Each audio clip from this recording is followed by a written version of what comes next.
Welcome inside the Parisi Palace, high above 3773 East Broadway. This is a live edition of the Jake Feinberg Show, coming on Power Talk. Please go to our website, powertalk.live. Download our free app to your smartphone so you can stream all of our live local programming, including Solomon on Blast, the Jim Parisi Show, and yours truly, the Jake Feinberg Show. Can't thank you enough for making us part of your day today, and what a high honor it is to bring in one of the cats that goes back to the days of Blanton, Jimmy Blanton, and Slam Stewart, and all sorts. Mingus. I mean, this is a cat who was able to fuse symphonic music with jazz, and my publisher Sid Harriet, a real great ambassador for the music, connected me with him. I had a chance to read his book, and without further ado, bassist Charlie Burrell, welcome to the Jake Feinberg Show. Thank you. Charlie, we have a game on this program called Name That Voice. I don't expect you to know who the voice is, but I do want you to pay attention to the content, and then we'll come back and break it down. All right, whatever. I just kept doing what I had to do, which is to play the bass. I knew that I could play the bass as well as any white person, so I just thought that the problems there was the problems with the white administrators. When you would go to a white administrator, what would they tell you?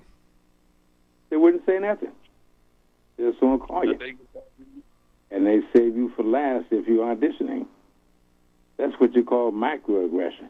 They don't have to say anything. It's what they do. Can you explain to the audience microaggression? Well, a black person might go into a store, and a white person gives them a look with negative vibrations. That's microaggression. People look at you like you're an alien or something like that. They don't have to say nothing. They just give you a look. And the look is not warming and welcoming. Charlie, do you have any idea who that is? What did you say about Richard Davis? Well, that was my interview with Richard from about 8 years ago, and I wanted you to talk about what it was like to audition for symphony orchestras as an African American. I have all of this stuff in my book. We're live on the radio, so if you could put it into perspective with a story. Richard used to go to these symphonic tryouts, and they would put a curtain over the stage, so they couldn't tell who, what their skin color was. Richard was head and shoulders above everybody else, and he never got a call back. And I want to talk about the early times in your career when you were head and shoulders above the rest of the bass players, but you didn't get a call back because of your skin color. Oh, tremendously. Yes, definitely. But one thing, it didn't bother me. Of course, I was brought up to withstand that sort of pressure. And, of course, Richard Davis was not, because he was brought up under what we call a very fine, legitimate black family, and they didn't know anything about that. But I was brought up in the ghetto where we knew all about that, so that was the difference there. Well, this is interesting to me. I mean, the Richard Davis came from Chicago, but when you say, right. I guess just from the fact that he didn't come from suburbia, right? He came from the ghetto too. So did Lou Donaldson. Richard Davis did not come from the ghetto. His father was a mailman and made good money, okay? Oh, man, Charlie Burrell is dropping serious knowledge. I love it, dude. So, okay, Davis's dad was a mailman. Now, you were prepared for this hardened life. if you could, because listen, I mean, Charlie, with all due respect, man, the music came out of the communities when you were a boy. There was regional Oh, yeah. sounds. The music came out. It was on street corners everywhere, and Every and so what I'm trying to get at is, you know, the idea of how the ghetto prepared you for the adversity. You said the racism didn't bother you. But how did the ghetto prepare you for that hardened lifestyle? And was the music a major part of the salvation in the ghetto? The biggest thing in my life and the best thing and the most prominent was my mother. She taught me and her other 6 children how to face adversity. So that was all taken care of. Well, yes, I know. I think I came home one time and I told my mother I was kind of young, and I said, Mom, I'm very 7 years old, I guess now. Mom, they must like me. She said, what do you mean they must like you? I said, they call me a nigger. And she cracked up. She said, son, sit down here. Let me explain to you, okay? And she did. And from that day on, I had no problems with being a Negro, none. You actually would. It's funny because in my interview with Charlie Persip, you know that cat, the drummer? Oh, yeah. And so I interviewed Charlie, and he said, I don't care. He goes, a lot of people don't like it. I call myself a Negro. I mean, do you call yourself a Negro? I don't call myself anything. It's just a man. Right. But I mean, the N word that you're telling me that white kids were calling you that, and your mom said, no, that's actually a vulgar word. It didn't. Still, I said it didn't bother me because she taught us that, as the old saying, sticks and stones will break your bones, but names will never hurt you. So that stuck with all my sibling kids in the family, all 7 of us. So I mean, so I want to be clear though. I mean, one of the things that's so magical about your generation, and it's honestly like it's just the highest honor to talk to you, is that, you know, a lot of the time, I don't know, piano players, you'd show up at a club and there'd be missing black keys and missing white keys and black keys. Sometimes people would have to bang the piano back into tune. And, you know, I'm curious about how you tuned your instrument and ultimately how you found your own individual sound. Well, the way I tuned my instrument was by very power sucked up was that way, because when I first touched my instrument, which was the bass violin, I hit a note called E. That was the lowest note on the bass. And I spent 2 weeks just playing nothing but the low E. And that was the beginning of my intonation discretion on the instrument. Okay, so you hit the low E and you began to develop your own intonation, but from there, ultimately, you had to take that application to the bandstand. And I'm curious, I'm thinking that the first gigs that you played were probably blues gigs. Am I right? What? You played blues gigs. Oh, of course. I mean, I'm saying the best, the most transcendent figures in jazz. I hate labels, but you, Coltrane, Sonny, Tootie Heath, they all started in R&B bands, but I think you even go back farther than that. And so you started. Oh, yeah. I mean, can you talk about you weren't playing. You were playing blues music. Can you talk about the first bands that you were traveling with and the kind of music? You weren't playing the American Songbook. No, I was playing. I started off in my early days when I was only, I think, about 16, playing the blues in the garages of the houses where we went to every Friday after school. we started playing the blues, and that's where we got our foundation for playing jazz, was to start to play the blues. I know one time I was playing something, and one fellow who was the leader of the band at that time stopped me. He said, "Charlie, everything is not the blues." So he said, "This is not the blues. Learn it," and I did. So I mean, like I know, like George Wein. Again, he picked out T-Bone Walker and a couple of other Buddy got. They were on the blues Chitlin circuit. Did you go on the Chitlin circuit? In whatever, because they were in the South, they were in the Northeast, and can you talk about like the earliest bands that you were in? Who were the leaders and what was the Chitlin circuit like? Well, the Chitlin, I look back now, the Chitlin circus was quite a degrading thing when you look back upon it, but it was necessary to go through that so you could learn how to play all kinds of music.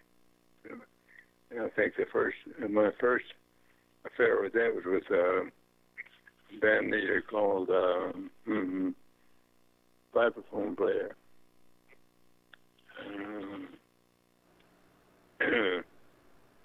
Hold on one second. Was it? I mean, a Vibes play Lionel Hampton, or I mean, earlier than that. Lionel Hampton. That was my first encounter. I need to hear this story. This is legendary. You were on. What year did you join Hamp? I was 16, and I didn't join him as substitute because his bass player got sick, and they needed a bass player in a hurry, so they threw me in there. And the first gig I had was going to Cincinnati, and you know the rest of the story behind that. That was a melting pot for religion, freedom of religion. And it turned out to be a real disaster, but an education. Okay, but I want Charlie, I'm loving you, and I know it's in the book, but for the audience listening worldwide, can you just talk about what you mean about the disaster that occurred? Yes. In those days, a lot of the band leaders, black band leaders especially, having with me, Lionel Hampton, he took me out for a week and to substitute. And after I played the week, well, I guess on a Saturday, I came by Sunday to get my money in. They said, "Oh, he left town." And I said, "What?" So he left town and hadn't paid me, so I had to call my mother. She had to mail me a little money to give back to Detroit, and that was the end of my affair with going out on the road. I never did that again. Okay, so because that was unfortunately emblematic of a lot of cats, they ripped you off. Oh, definitely. As a matter of fact, one of the biggest rip-offs in that day was the fact that when hold on one second, when Sure. the Dizzy Gillespie chased Cab Calloway down the street of Harlem with a straight edge razor. Holy cow! Wait, because he didn't pay him. Yeah, and cut him on the butt. He cut him on the butt. He cut him on the butt. The rear end, yeah. He was running faster than Cab, so. But a lot of these things happen all the time. If the leader said he didn't like your playing, he wouldn't pay you. But normally you wouldn't go that far, but they did that far. And it straightened him up with Cab Calloway. Calloway never came up short with his men after that. So. Dude, Charlie Burrell live on the Jake Feinberg Show. Okay, so was your generation like? Because like Kenny Burrell, was Billy Burrell your generation? Who were the cats? Because I've interviewed all the guys like Pepper Adams and Elvin, like Donald Byrd, but you were before that, and who were the cats that you were playing with? Well, actually, the ones I was playing with were years ago here.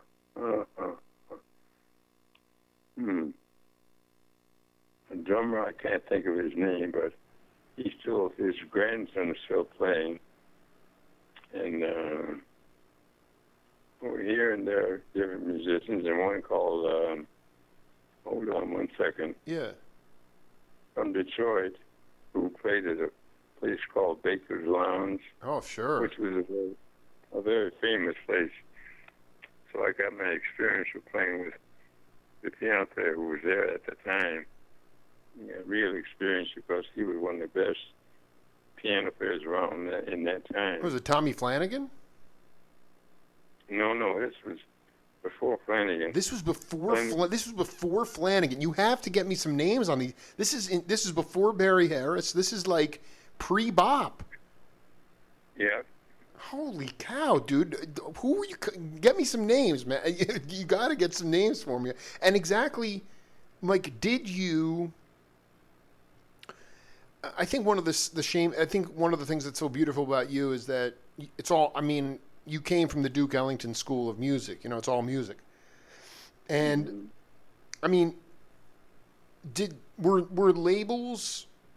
I mean, were you referring to the music that you were playing as jazz or classical music, or would you just sort of get a feel or a bounce to the tune? What I'm saying is, were labels part of the music at that time, or was it all music? It was just nothing but pure music. No label whatsoever. But if you didn't play it, there was a label, but normally there was no label. So we just played whatever came to mind or came in front of you, but you learned how to read music, and that was very important. Plus, you learned how to go along with the drum beats, and that was important, and the guitar. So, when you got back after the Hampton trip, you vowed never to go on the road again. Did you? Were you at the? Could you give me a year about when you started to play? Because, like in most bands, there wasn't always an upright bass player. A lot of the time, the tuba played the bass lines, and I'm just trying to figure out when.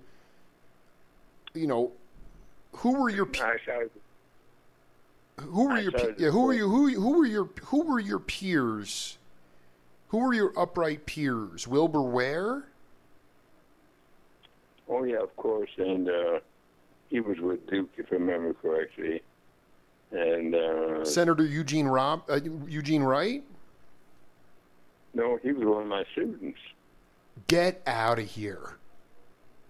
No, he was one of my students. He and he and a fellow called. Hold on one second. Oh man. Bass player. He had a nickname. He's from Detroit. He passed away about 10 years ago, I guess. Hold on one second. I can think of his name.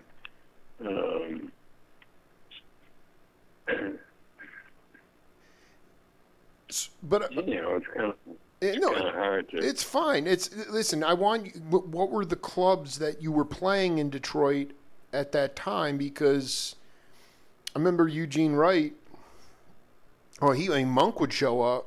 I mean, a lot of the cats would come through, but they wouldn't bring a rhythm section. I mean, can you talk about an experience when Basie or any Monk or Bird? Like, I mean, did they just show up? I mean, how did you get hip to Bird? I mean, how did Bird wind up getting hip to you? Well, I got hip to Bird because he was a little before me, and he was a little different school. I was from what they call the real gut swing era. And he was at what they call the advanced prolific area. So there were two different schools there, but they both had the same foundation. What school were you from? The gut what? Hmm? What school were you from? The called swing gut blues era, which was had its formative thing through Count Basie, and we learned to play the blues by listening to Count Basie. That was a big thing in those days. Well, because of, and where does the word gut, like gut bucket bass, where did the gut part of it, just coming from the soul? Where did that word come from? Gut bucket came from playing on what they call wash tub bass. Gut strings and a bucket filled with sand and a rope tied to a pole down that bucket. That was a gut bucket. And that's the school that you came from. Right. Bird came from this more advanced school. Is that, and what's, because I mean there was, go ahead. He came from the Charlie, famous bass player, Charlie Mingus? That's right, Charlie Mingus, who was a very dear friend of mine, but he was one of the people that I came after, okay, and got behind. So he taught me. He didn't know it, but he taught me a lot when he was with a man called Red Norville. Oh my! Are you kidding me? You were that dude, Norvo and Mingus. So did they come to Detroit first, or and that's how you met them? Yes, they came to Detroit, and Mingus came to Detroit, and he was only 17 then, I think, and a very nice fellow, clean cut, and well shaven. The whole routine of what we call a stand-up gentleman. Sure. But after a few years of being exposed to what they used to call the junkie, which meant white scenario, he turned and he got a little angry. And that's what I think, and I did Mingus in the fact that he got too angry with himself. Because the next time I saw him was about 10 years later, I guess, and bouncer for a club there. And he was, as they say, he was whipping asses all over the place. That was his thing. There was nothing for him to grab two or three, what they call white boys, hook them up. Because he was so angry with the race scene then. Okay, I want to be. Hold on for a second. You're saying after he was clean cut, gentleman, and then because of drugs, or racism, he got angry? And because of racism, he was never on junk. He was never on junk. So because Charlie McPherson, who I interviewed, I'm sure you know Charles. Okay, he told me this classic story about one night he was with Mingus in Vancouver, and these burly white boys were sitting in the front row, and Mingus was playing a ballad, and these guys were drunk and barking and making a lot of noise, and Mingus got off the bandstand and took a plunger out, and this guy stood up, and he was much bigger than Mingus, and he took a swing at Mingus. And Mingus was actually, even though he was huge, he was actually very athletic, and he dodged the punch and then used the guy's weight and threw him across the floor. It turned out it was a Canadian football team. Okay, so that's where he could have ended up, because he was a big man then. I think he weighed about 200 pounds and very muscular, but but he had a temper like you wouldn't believe, especially when it came to the race thing. You know. What specifically, Charlie? Like, what's an example of? I mean, we're still going through racism. It's much more covert now. Can you give an example of like the overt racism that would make him crazy? Oh yes, definitely. Just the sight of, as they say, a white boy not having any respect for Negroes, that would cut him off. You know, that would make him go so nuts. You mean in conversation or on the bands? Like they cut off his solo, or I mean, I'm not following that. What do you mean he got cut off? Both. I mean, when the white man did not appreciate what he was doing, they would be talking loud, as they say, loud and drawing a crowd. The Negus would jump in there and whip his butt right quick. And that was the end of that. So, Dude, wait, hold on. And then once he whipped his ass, the concert would continue, or was it the night was over? no, the night wasn't over. The night went on. Very smoothly after that. Extremely smoothly after that. So that's what ended that thing.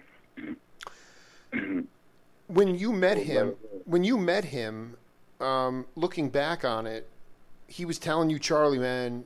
He was saying, Charlie Burrell, you got to come to New York. It's a different vibe. Like, or was there? What did he teach you as related to? I always kind of get hung up about this stuff because people always are like, "Where's the one? Where's the one?" Like the downbeat, you know, "Where's the one?" And you know, people like James Jamerson, who was younger than you, obviously, but he used to get frustrated. He'd say, "Any note can be the one. Any note can be the one." And I wanted you to talk. And I wanted Charlie Burrell to talk about your concept. It may be different. You may not agree, but that the concept of any note can be the one, the downbeat.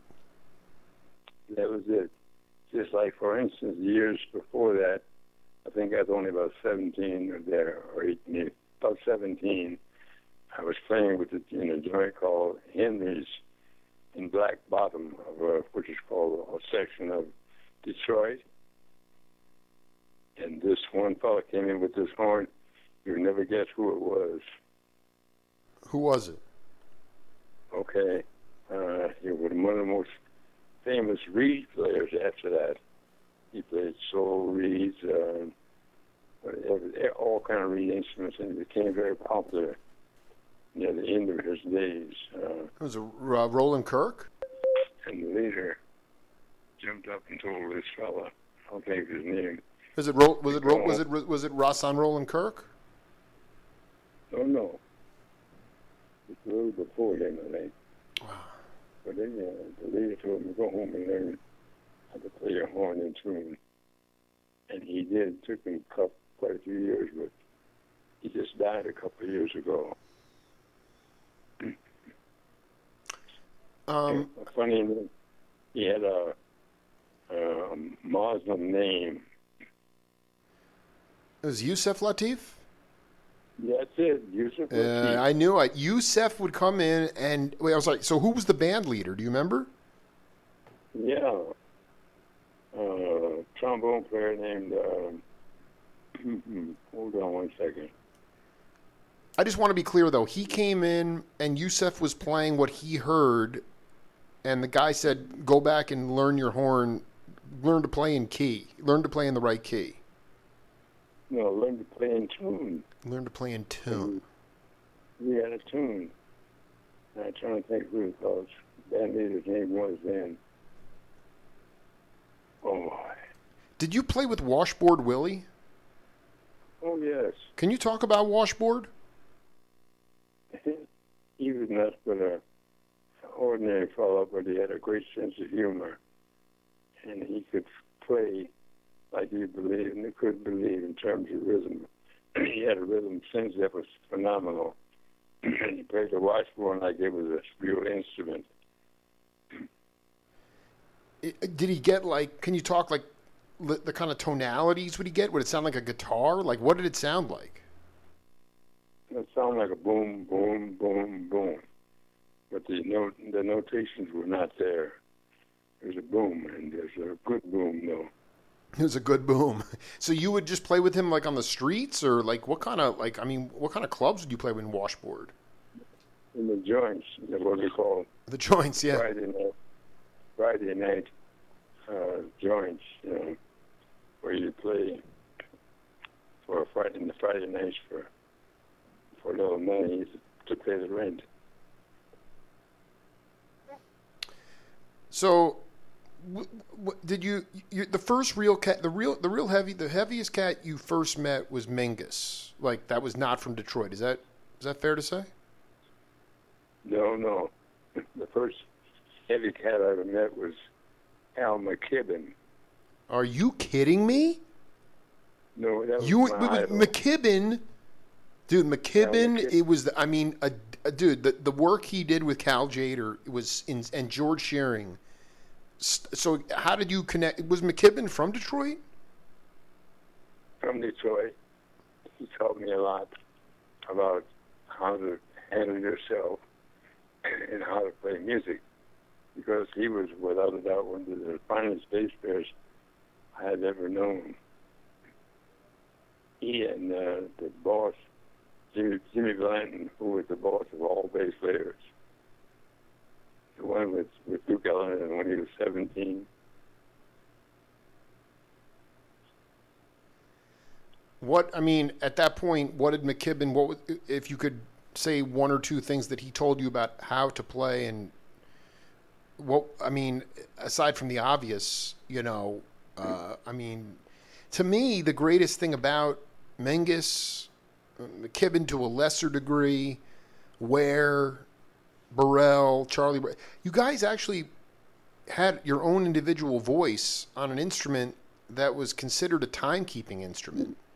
I mean, Well, let me tell you one thing about me. Yeah. I was not that good a bass player, but I managed to study for 18 years to get what I wanted, which was a classical side of bass. And most of the musicians out there respected me for what I was doing and what I was trying to do. And Al McKibben was one of my ardent supporters in terms of what to do and what not to do. Okay. and what you were trying and explain to the worldwide audience what it was that you were trying to do. Were you trying to merge classical music with bebop? I mean, what was the Charlie Burrell signature? I mean, this is stunning stuff. This is way I was out. just trying to play good, what we call play off the bat, Because, see, I can talk to you, but Al McKibben, we used to use the vernacular, which to Negroes was highly acceptable, but to white people it was not.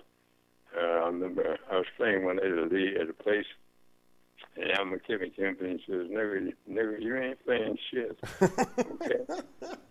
Wait, so how old were you when he? So you thought you were high on the hog, and he's like, no, not really. I was 19. I just got out of high school. I Cass Tech. So that was one of my introductions into the real jazz world was through Al McKibben, who later became one of the best rhythm bass players in the world. One of the nastiest, amazing bass players. So did you, the West End Inn? That was a. Mm-hmm. Did you play that? I mean, Train used to go there. I mean, Bird probably played there. Did you play there? Oh yeah, definitely. Mm-hmm. Yeah, as a substitute. For who? Al McKibben. Oh my God, this is so McKibben. You're going to tell me that McKibben was already an established figure in the music scene before Charlie Burrell? Way before. Wait a minute. Way before? How much older was he than you? I think Al was about 6 years older, if I remember correctly. 6 or 8 years older. Because I've interviewed, I've interviewed Kenny Burrell. Kirk Lightsey? Did you ever cross paths with Kirk? Oh, yeah. I didn't know him personally, but I knew him of him, I'll put it that way.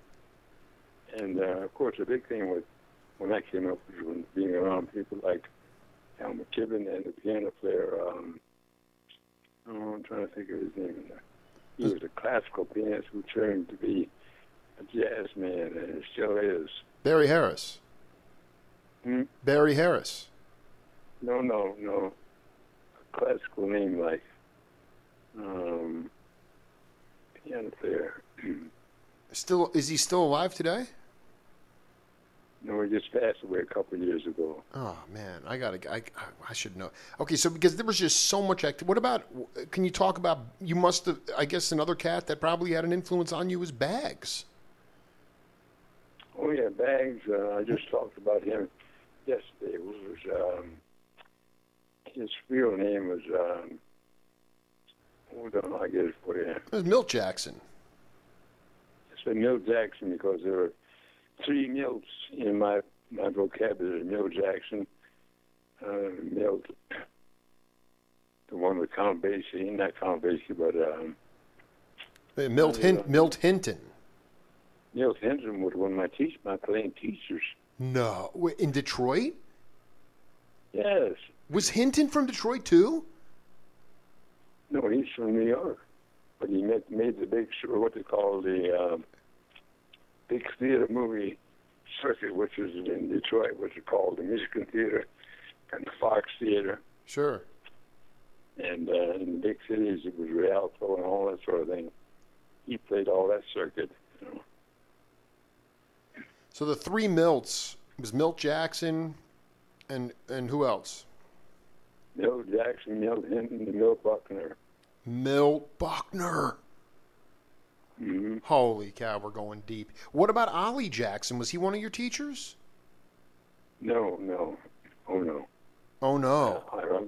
Ironically enough, I didn't really know him that much. You know, yeah. Go ahead. There were a lot of up-and-coming musicians that I really didn't know. But they made it. Did you? Yeah. Mm-hmm. No, I'm curious about why. Because Detroit was a very active environment, and there were so many places to play that you probably could have made a pretty good living there. Who helped you come to New York? A fellow named Billy Horner, who was one of the world's greatest trumpet players and musicians. Was he? Yeah, go ahead. He studied with one of the most famous teachers, white teachers in the world. His name was, hold on 1 second, I'll get it for you. I can't think offhand. But Billy Horner was, as a matter of fact, Billy Horner was a Negro, and most of the fellows that went with the then Detroit Symphony studied under him, but they wouldn't hire him. So that was a big failing for me, the fact that they didn't hire Billy Horner, who was the greatest trumpet player. I forget his teacher's name, but anyhow, he had one of the best teachers in the world. So wait, I just want to be clear. Billy Horner's teacher was not hired by the Detroit Symphony, or Billy Horner was not hired. That's right. Billy Horner was not hired. He was black. Yes. And his students were hired, and they were white. Now we're getting somewhere. Yeah, and so that to me was happening all over the place. What would if Mingus and McKibben? Obviously Mingus would go to blows, okay? But I'm just saying, how did McKibben and your mentors keep their mental focus and not wind up killing someone and winding up going to jail? How did they wind up keep staying mentally tough and making a career for themselves when they saw over and over again their black peers who were clearly and head and shoulders above the rest of the peeps never get the gigs? Well, it was very simple. We just kept, as they say, kept our cool. We didn't get crazy. We just played along. And we realized that someday it would change, and it did. I was still trying to think of that piano player's name. You know him. A very famous piano player. I really. Wait, are we talking about the cat from Detroit? From Detroit. We'll get to it. You know, like, did you, when you got to New York, like, were you playing? Like, what was your first working gig? I mean, did you already know Bird? Yeah, when I got to New York, I knew Bird, but I never played in New York. As a matter of fact, I had one big lesson with one of the biggest names, which was Duke Ellington, but that was a rehearsal for a job in Detroit, and he and Billy Strayhorn gave me an audition like that. I've never forgotten it in my life. And I flunked it hands down. Hold on. So, like, I want to know about Duke. Like, was he like, this is just going to be a medium bounce? Let's go. Like, what was his leadership style like? Why is it stuck in your memory? Just because they are iconic figures, or it's because they had an unorthodox leadership style? No, he's, as they say, he sicked Billy Strayhorn on me in the basement of the Fox Theater. They had a piano there which had never been tuned. Every other key was out of tune. And he played something, and I had the nerve then to ask him, well, you may expect me to play with that. And that was the end of my audition. They didn't hire me. And right after that came a very sound bass player. I'm trying to think of his name. You know his name. Oh, boy. It's all right. Wait, but I mean, what was that lesson for you? To keep your mouth shut? I don't understand it. He was playing an out-of-tune piano. What were you supposed to do? Well, that was the end of it. It didn't matter to me. I saw what did he expect, but I didn't give a damn who he was, you know. So, not only out of tune, but half the keys didn't work. That's exactly what I'm talking about, man. Dude, I mean, most of the cats you played with, man, they had to bang the piano back into tune. What was Roland Hanna? Are you talking about Roland Hanna? Same thing.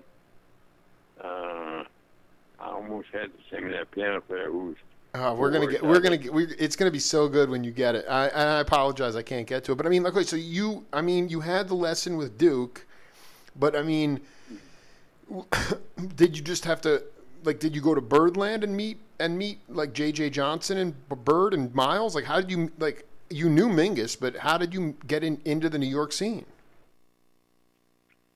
Through Al McKibben. Of course. He would introduce me as an upcoming shitheel, as there's a way to put it, which someday will probably be famous, and that was it. And I was busy studying the bass, you know, after, like I said before, for 18 years. Still trying to think of that piano player's name at the place down in Detroit. You know it if I called it. I mean, this is legendary. I mean, hold on for a second. Did you, I mean, because, like, I know, like when Aerto, the percussionist, or even Miroslav Vichuas, another bass player, they came to Berkeley, and then when they got to New York, they had no place to stay, so Walter Booker would let them stay with him. I mean, did you get taken in by Don Patterson or Billy James, or, like, I mean, were you living in Harlem? I mean, who took you in when you got there? No one. When I got there on my own, me and Billy Horner. Billy Horner, who was the trumpet player I told you about, took me to New York. and we stayed a weekend, and that was it. I didn't play in New York. So you actually you never stayed in New York? No. I knew better than that at that time. So I'm still trying to think of that piano player's name. Well, the so you explain your relationship with Bird when he. Well, first of all, Billy Horner is one of the nastiest trumpet players I've ever seen. This is unreal, dude. Who is this cat? John Littlejohn Wilson? No, he was the greatest trumpet player that I have ever known. Jesus. Okay. The greatest. By far. All the white cats would study with him, okay? All of them. And he was Horner. Billy Horner. So, like, you stayed in New York. I mean, you literally just stayed there for a week or so, or how long? A weekend, and we stayed at the hotel. Oh, you remember the Braddock? What was it called? The Braddock. Braddock. Oh, the Braddock Hotel. Mm-hmm. Yeah, well, I'm only. I just want to be clear. I was born in 1978. I'm 41 years old, so I don't remember anything. You weren't at that era. I wasn't even birthed at that time. I'm just a journalist. I mean, dude, this is so insane to go back and. I mean, you really are from like. Did you know? I wanted to read you a quote here from great drummer Harold Jones, still drumming with Tony Bennett today. He said Dinah Washington owned a club on the south side of Chicago. I was in the house band there. I played McKee's Show Lounge and the Pershing. He said, playing in different bands in different kinds of rooms, you learn how to play with volume according to what you were hearing. I always had to do mine physically and acoustically. And what I wanted to ask you, because the PA systems were so outdated, so antiquated, you did not always have an amp. Not everything was mic'd. So you had to learn to play with volume physically and acoustically. And I'm just curious. Go ahead. One mic for the Rubik group. Exactly. We learned. Well, Al McKibben learned too, because he was a monster at that, putting that beat. You couldn't get away from him when you started the beat. If you started at 89p, it ended at 89p. Or if you started at 120, it ended at 120. That's how marvelous he was, the greatest rhythm. Can you talk about playing with not relying on the output? No one was plugged in at that time, so it was about being physical and playing acoustically. How did you learn to generate volume without amplification? You pull the strings back further, and that's what Al McKibben taught me how to do. Al McKibben and the old bass player died at 95. We're gonna have to get some names. I mean, dude, you are dropping so much knot. So wait, you're pulling the bass. I mean, you could potentially break the strings, though, right? I mean, there's a technique to that. Whatever. I was trying to think of these names as they come to me, but some escapes me. Well, I got another voice to play for you right now. Why don't you take a listen to this, and we'll come back and talk about it. Okay. I heard it on the radio and went out to find it. I was tremendously fortunate when I was 13 or 14 years old to discover that there were live broadcasts from Birdland that I could pick up. I was 15 miles from New York City, where my suburban home was. So I was at that age, I was listening to Clifford Brown with Lou Donaldson and all kinds of regular Birdland radio broadcasts, Symphony Sid, all of that stuff. and I was having to do it secretly, without my parents' knowledge. Late at night, I just slap myself to keep myself awake until 1:00 in the morning, and then put the radio right by the pillow and lie there in bed and listen to the great bebop musicians of that time, and it was like a siren call. I mean, it just drew me in. That was the a dear friend of mine and a great bass player, Steve Swallow. I know he's younger than you, but do you know Steve? I've heard of him. So, I want to ask you something very seriously, Charlie. Mingus called his music Mingus music. White journalists like myself basically gave the name jazz, bebop. Did Charlie Parker or Dizzy call the music bebop? I don't think so. No, definitely not. And one little thing about Megus's music, I hated it. I couldn't stand it. I never could, okay? It's a bunch of shit. That's the way I felt about his music. Although they say he's a genius, I can't see it because I'm on a different ladder or something. I respect it. You still respected him for what he stood for, but you couldn't get into his groove. I completely dig that. But I just, Yep. I mean, going back to it, how would Bird refer to his music? I mean, even the word jazz itself came from the word jazz, which is, going to the brothels to get some action, and then all of a sudden the white producers and journalists were like, hey, we can monetize this stuff, but we can't have this word jazz. We got to put some Z's on the end of it. I mean, do you know how the word jazz came into being? Duke Ellington brought that into being, honey. The famous Duke Ellington brought the word jazz into being. You need to explain that because I keep going to the point of saying Duke Ellington is from the Duke Ellington School. It's all music, but you're saying he brought the term jazz in? That's right. He said it's nothing but music now. If you want to call it this, that, or you can just call it jazz. And that was how simple it was in those days. When you say simple, so what, in your mind, what did jazz mean at that time? It meant music that played swing,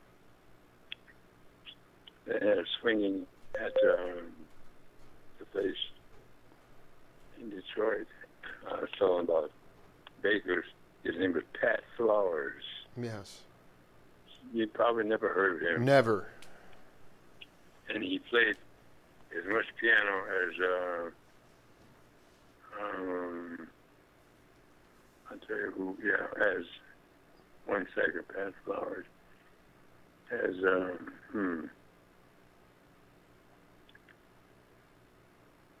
one of the great stride piano players of that day.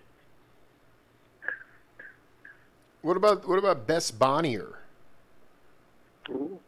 Bess Bonnier. She was a blind piano player. Oh yeah. Mm-hmm. Yeah, Mel Powell or. Phenomenal, and also the girl from Chicago who is magnificent. I guess Okay, so Duke was talking about it had to have a swing feel to it. Was it necessary to have the spiritual quality of the church and the blues in it as well? No, it had all swing in it. Jazz, like blues, the blues. We used to call it them blues.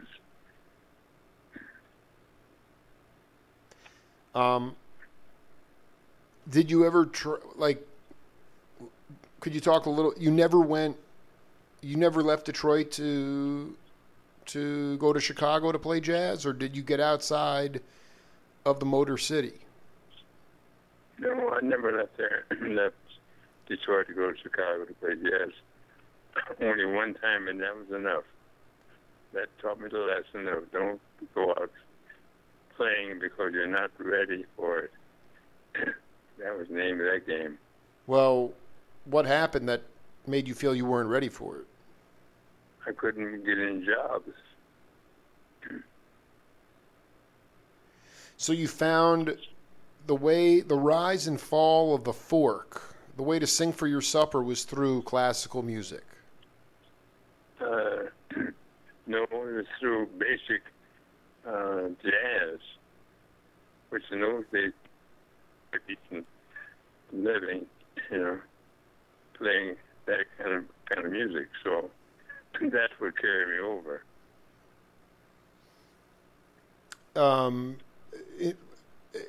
We're talking about like the 40s here in that era. Oh yeah, definitely 30, 39, late 30s and 40s and 50s. Did you? Because when I think of the 40s, I think of big band music. I mean, swing. Woody Herman and Basie, Ellington. But were you playing in smaller groups like quartets or sextets? Always in smaller groups, definitely. Mm-hmm. And do you remember any of those bands and the names of the cats in those bands? One was, like I said, the first one was a Trump. I can't think of his name offhand, but he played with, who was that? With the vibraphone player. Red Norvo. No, the one that played with him.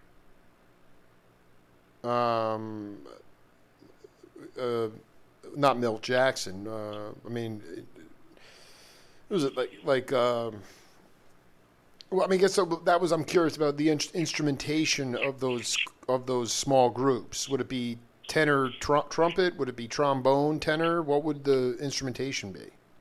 It would be piano, bass, and drums. That was the core. And later it got to be piano, bass, drums, and sax. And later that became the same thing, plus the guitar. And that's as far as they went.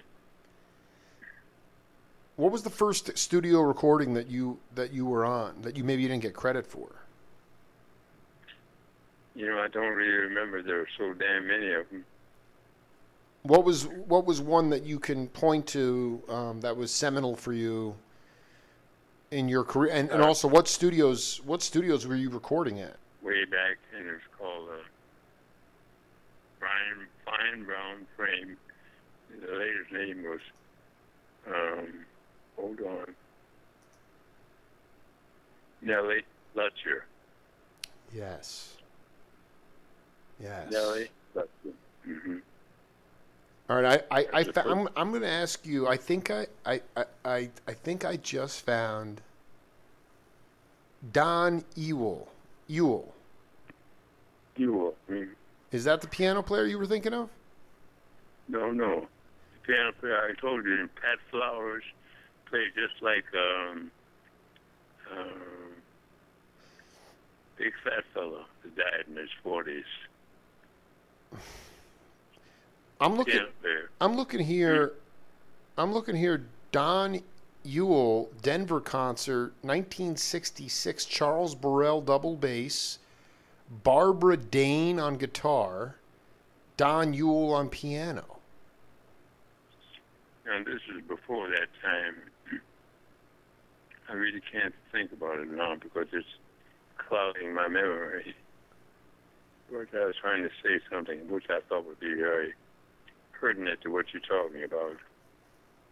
And hold on one second. Sure.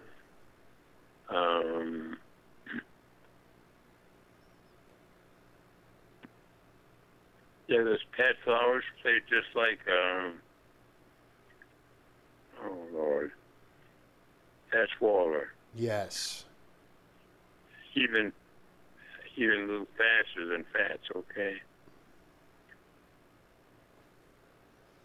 Pat Flowers. And he played at Baker's, Livernois and 6 Mile Road in Detroit for years. Did you ever get any advice, or for that matter, can you talk about how to keep time when you're not playing with a trap drummer? Did I give any advice? No, I mean, like, Yeah. when was the first, like, with Washboard Willie, like, there was no trap drummer. I mean, I'm looking at this Don Ewell concert. I don't see a drummer here. I see double bass, guitar, piano. So how can you talk about playing in settings without a trap set when there was no drummer, and how you held it together? Well, you didn't hold it together. It was a part of you holding it together. Okay, because there used to be a pin up there, and the washboard people, and just rhythmic thing, stomp your feet. That was putting it together. But even so, through that, Al McKibben taught me how to do that. Wow. I mean, because that to me is like, did you enjoy playing bebop? No, You didn't. See, I knew it. You didn't enjoy it, man. You were a swing player. I was a jazz man. My big thing was following Duke, Cab, Lionel Hampton, and they're the big black bands. I mean, did you ever get to play with Coltrane?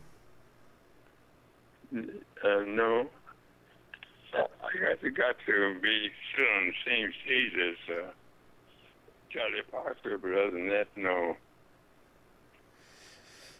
And I'm just like, I mean, through the decades, because you weren't, somebody who was infatuated with playing breakneck speed in bebop, or, I mean, how did you always stay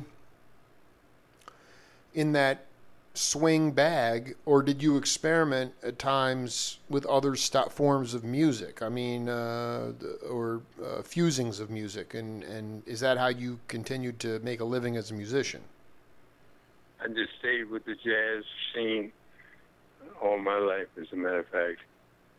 And when I studied, I went predominantly to the classical scene, and that was it. But the other things besides that, no, I didn't even bother with them. Because I knew they wouldn't use Ohio or someplace. So what I'm hearing from you is that jazz was a kind of it was a rip-off game, and that's why you didn't want to deal with it. Right, it was an experimental thing. Because that's when not Diz, but the other guys had their beginning. Yep. And I went into this bar. There were 5 people in the bar. That gave me a background for what to do and what not to do. 5 people in the bar. And Max Roach was there playing drums. They were great musicians, but as a matter of fact, Bird was there too. Wow. And I said, this isn't going to last, and it didn't. It never did. It was too experimental.